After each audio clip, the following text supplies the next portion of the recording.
रुपालीताई म्हणताय की मी महिला आहे, एवढे लांबून मी SIT चौकशीसाठी येऊ शकत नाही. अरे तुम्ही इतके भंगार व्यक्तीला, लिंग पिसाट बलात्कारी व्यक्तीला पाठबळ देण्यासाठी तुम्ही जाऊ शकले होते, पण आता तुम्ही जाऊ शकत नाही.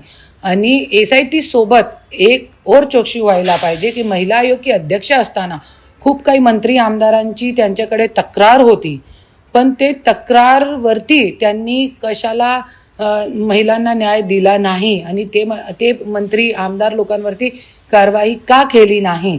याच्यामध्ये धनंजय मुंडेवरती कमीत कमी माझी कंप्लेंट आहे त्यांच्याकडे.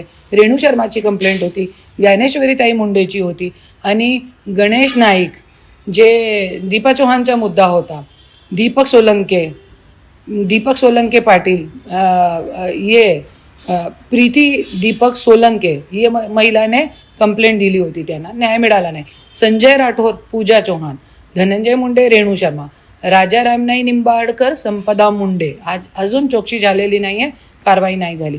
अनंत गर्जे, PA पंकजा मुंडे, संजय सिरसाट का बेटा आणि जान्हवी, रामप्रसाद बोर्डीकर, भारती मुरकुटे आणि ज्ञानेश्वरी मुंडे आणि अशी खूप काही महिलांची कंप्लेंट होती.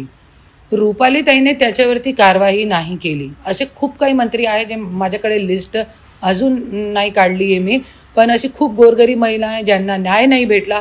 तो हे गोष्टीची पण चौकशी व्हायला पाहिजे आणि कसे आपले महिला आयोग पदाचा गैरवापर करून असे मंत्री आमदारांना पाठबळ देण्याचे काम हे महिला आयोग की अध्यक्ष रुपालीताई चाकणकरनी केलेलं आहे.